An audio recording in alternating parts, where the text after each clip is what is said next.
فطير مورق وهشوش لفطور الصبيح وقهيوة العشوية يعمل الكيف. اسمعولي هاك تقرميشة وشوفولي هاك التوريق.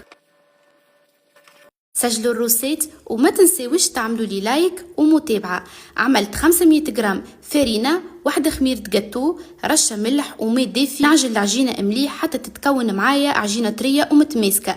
نخليها ترتاح ساعة، من بعد نقسمها ويجي بالزيت. نحلها الكرة الأولى بالزبدة ذايبة ونرققها مليح، ونحط الزبدة ونطويها، وناخذ كعيبة ثانية نحلها رقيقة ونرش الزبدة عليها، ونحط الكعبة الأولى على الثانية ونطويها عليها. نكمل بهذه الطريقة. من بعد نحطها في طبق، نحلها وندهنها بالزبدة، ونحطها في الفور سخون من اللوطة وفوق على درجة حرارة 180 درجة حتى تحمر من اللوطة ومن فوق. نخرجها ونقدمها مع العسل أو المعجون. بنينة تعمل الكيف. وما تنسيوش تعملوا لي لايك